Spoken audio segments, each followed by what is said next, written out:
And for more on this, let's bring in Rich Goldberg, senior advisor at the Foundation for Defense of Democracies. Scott Bessent, the Treasury Secretary, trying to make the case. He's breaking some news right now while he is there already in Davos before the president gets there. But he was on the Sunday shows. Let's watch him here. We are going to remain a part of NATO, but what President Trump does not want is for a war to start and the U.S. get dragged in.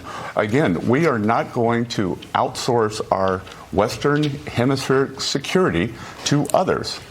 Rich, what is the president's best argument here?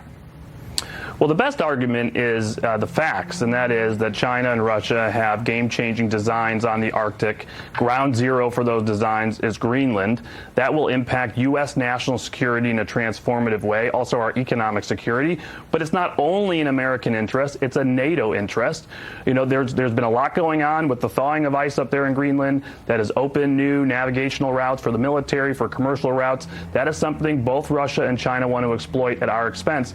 No one in the world can defend this and defend our security and NATO security like the United States. So that's on one hand. On the other hand, Denmark is an ally. And of course, me as a Navy veteran who served in Afghanistan, I appreciate that Denmark sent its finest and brightest to fight and die in Afghanistan as part of the mission against al-Qaeda and against the Taliban.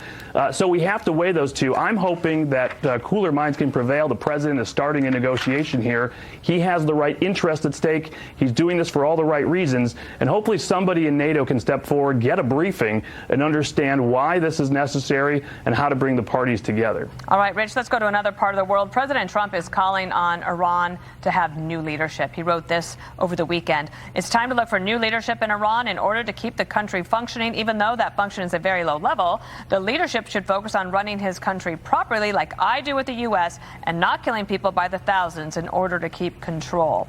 This is a different tact that this president is taking compared to previous ones. And now this guy, he's 86 years old over in Iran. Do you think that the moment is ripe for change?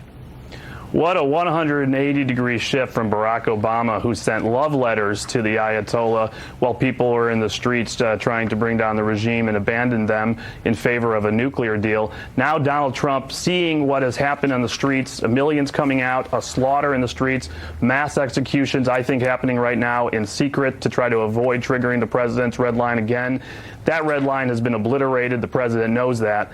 And he also knows this is a regime that has American blood on its hands going back decades, from Beirut to Khobar Towers to Iraq, and obviously assassination plots against himself. He's building a force right now to have more options available, from a decapitation strike to key command, control, and communication assets, and of course the oil flow, the missile program, and more.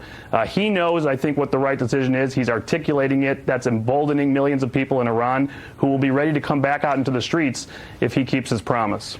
Rich Goldberg, let's stay in touch on it because it's just Monday, and as we've seen, this year is off to a bang. Thank you. Thank you.